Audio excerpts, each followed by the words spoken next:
آج کل کا جو یہ میڈیا کا گند ہے اس کے متعلق کچھ اسٹیٹسٹک تھی، مگر وہ اتنی گندی ہے کہ اس کو نقل کرنے کوئی دل نہیں چاہتا. مجھے بہت تردد تھا کہ یہ بات بتانی نہیں چاہیے، لیکن اس میں عجیب و غریب باتیں ہیں. ہر 4 گھنٹے کے اندر ایک ننگی فلم سسٹم کے اوپر اپلوڈ ہو رہی ہے، ہر 4 گھنٹے کے بعد. جو انٹرنیٹ دیکھنے والے ہیں ان میں سے 35% جو ننگی فلمیں دیکھتے ہیں وہ عورتیں ہوتی ہیں.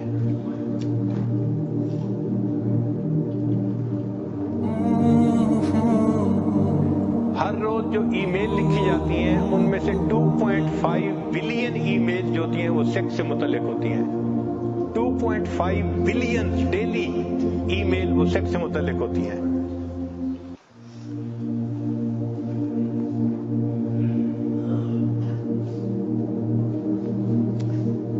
باہر ملکوں میں 56% جو ڈائیورس ہو رہی ہے اس کی بنیادی وجہ بیوی یا میاں ان میں سے کوئی نہ کوئی ننگی فلمیں دیکھتا ہے. اس لیے وہ اپنے ساتھی سے مطمئن نہیں ہوتا اور ان کی زندگی میں پرابلم آتے ہیں.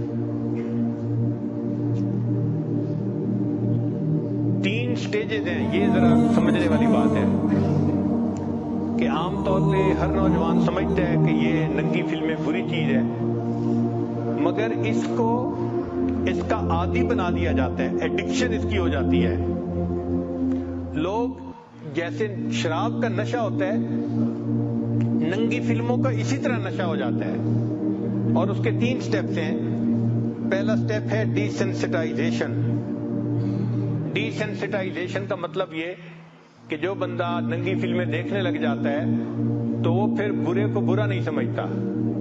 یعنی شروع کے چند دن تو ملامت ہوتی ہے، پھر وہ روٹین بن جاتی ہے. تو پہلے سٹیپ کو کہتے ہیں ڈی سینسٹائزیشن. پھر دوسرا سٹیپ آ جاتا ہے، اس کو کہتے ہیں ایکسپٹنس، کہ بندہ اس برائی کو پھر تسلیم کر لیتا ہے. اور تیسرا سٹیج ہے ڈسٹارشن. ڈسٹارشن کا معنی کہ بندہ اس گناہ کو زندگی کا حصہ ہی سمجھنا شروع کر، اس کے بغیر تو گزارا ہی نہیں. یہی طریقہ ہے. تو آج کل میڈیا کے ذریعے انسانوں کے دماغ کی سوچ کو ڈسٹارٹ کر دیا گیا ہے، جس وجہ سے زندگیوں کے اندر بہت پریشانیاں ہیں. شریعت نے شروع سے ہی ان تمام گندی چیزوں سے بچنے کی جو ہے ہمیں تلقین فرمائی. لہذا جو لوگ اللہ تعالیٰ کے راستے پہ چلنا چاہتے ہیں ان کو چاہیے کہ وہ انٹرنیٹ کو تو اپنا دشمن سمجھیں. ٹھیک ہے، کاروباری استعمال کی وجہ سے ہم یہ نہیں کہہ دیتے کہ جی ہر بندے کے لیے حرام ہے. ٹھیک ہے، جو کاروبار کے لیے استعمال کرتے ہیں تو جائز کام کے لیے جائز ہے، ناجائز کام کے لیے ناجائز ہے. مگر اکثر و بیشتر اس کا ناجائز استعمال ہی ہو رہا ہوتا ہے. اس سے بچنے کی کوشش کریں.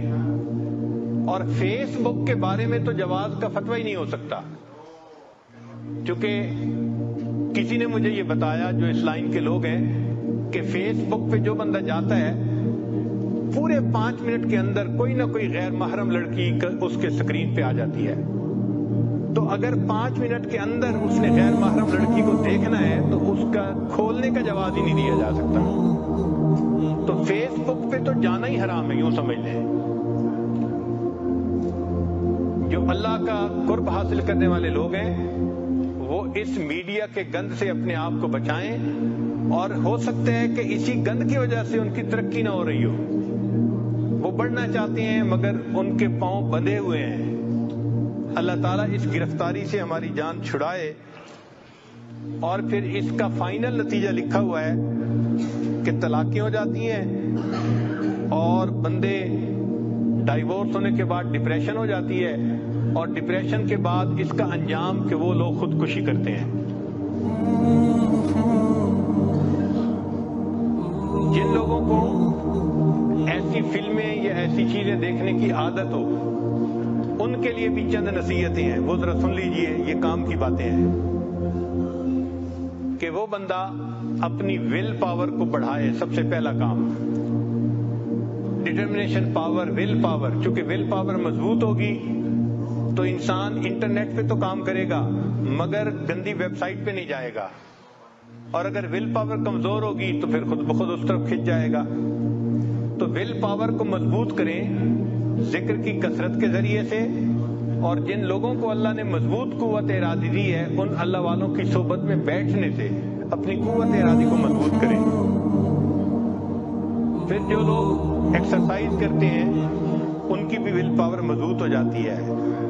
جو لوگ مناسب سوتے ہیں رات کو ان کی ول پاور بھی مضبوط ہوتی ہے۔ پھر جو لوگ فاسٹنگ روزہ رکھتے ہیں، روزہ رکھنے سے بھی ول پاور مضبوط ہو جاتی ہے۔ میڈیٹیشن جو لوگ مراقبہ کرتے ہیں اس سے بھی ول پاور مضبوط ہو جاتی ہے۔ اور ایک پوائنٹ یہ ہے کہ جو لوگ ایسا گناہ کرتے ہیں، acknowledge that you are addict, اس کو جسٹیفائی نہ کریں، اپنے آپ کو جسٹیفائی نہ کریں جی میں اس وجہ سے دیکھتا ہوں میری بیوی میری بات نہیں مانتی، میرے ساتھ ٹھیک طرح سے نہیں رہتی، لہذا میں انٹرنیٹ پہ یہ تصویریں دیکھتا ہوں۔ نہیں، ایکسپٹ کریں کہ ہاں میرے اندر یہ گناہ موجود ہے، تب اس کی ریمیڈی ہوگی۔ ان تمام برائیوں سے بچنے کے لیے اللہ تعالیٰ کا مضبوط یقین وہ ضروری ہے۔ ہم اگر سکرین دیکھ رہے ہوتے ہیں تو اس وقت اللہ تعالیٰ ہمیں بھی دیکھ رہے ہوتے ہیں کہ یہ کیا بیٹھا تماشے دیکھ رہا ہے، اور جتنی ویڈیوز ہوں، امیجز ہوں، آڈیوز ہوں، ان سب کو ختم کر دینا چاہیے، ڈیلیٹ کر دینا چاہیے۔ اور کمپیوٹر استعمال بھی کرنا ہو تو پبلک پلیس پہ استعمال کرنا چاہیے، بند کمروں میں استعمال نہیں کرنا چاہیے۔ اور آدمی کو ٹیمپٹیشن کو برداشت کرنا یہ بھی سیکھنا پڑتا ہے۔ یہ جو شہوت کا زور ہے یہ چند لمحوں کی بات ہوتی ہے۔ انسان اگر اللہ کے لیے اس کو تھوڑی دیر روکے تو اللہ تعالیٰ اس مصیبت سے نجات عطا فرما دیتے ہیں۔ حضرت مجذوب رحمۃ اللہ فرماتے ہیں طبیعت کی رو زور پر ہے تو رک، طبیعت کی رو زور پر ہے تو رک، نہیں تو یہ سر سے گزر جائے گی، ہٹا لے خیال اس سے کچھ دیر کو، چڑھی ہے ندی یہ اتر جائے گی۔ تھوڑی دیر کے لیے انسان گناہوں سے اپنا ذہن ہٹا لے، یہ سیلاب جو چڑھ جاتے ہیں نا یہ اتر بھی جاتا ہے، یہ ختم ہو جاتی ہے۔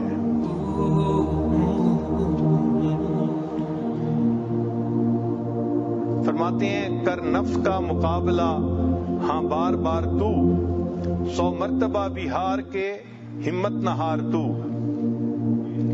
اس کو پچھاڑ کے بھی نہ پچھڑا ہوا سمجھ، ہر وقت اس کمی سے رہ ہوشیار تو۔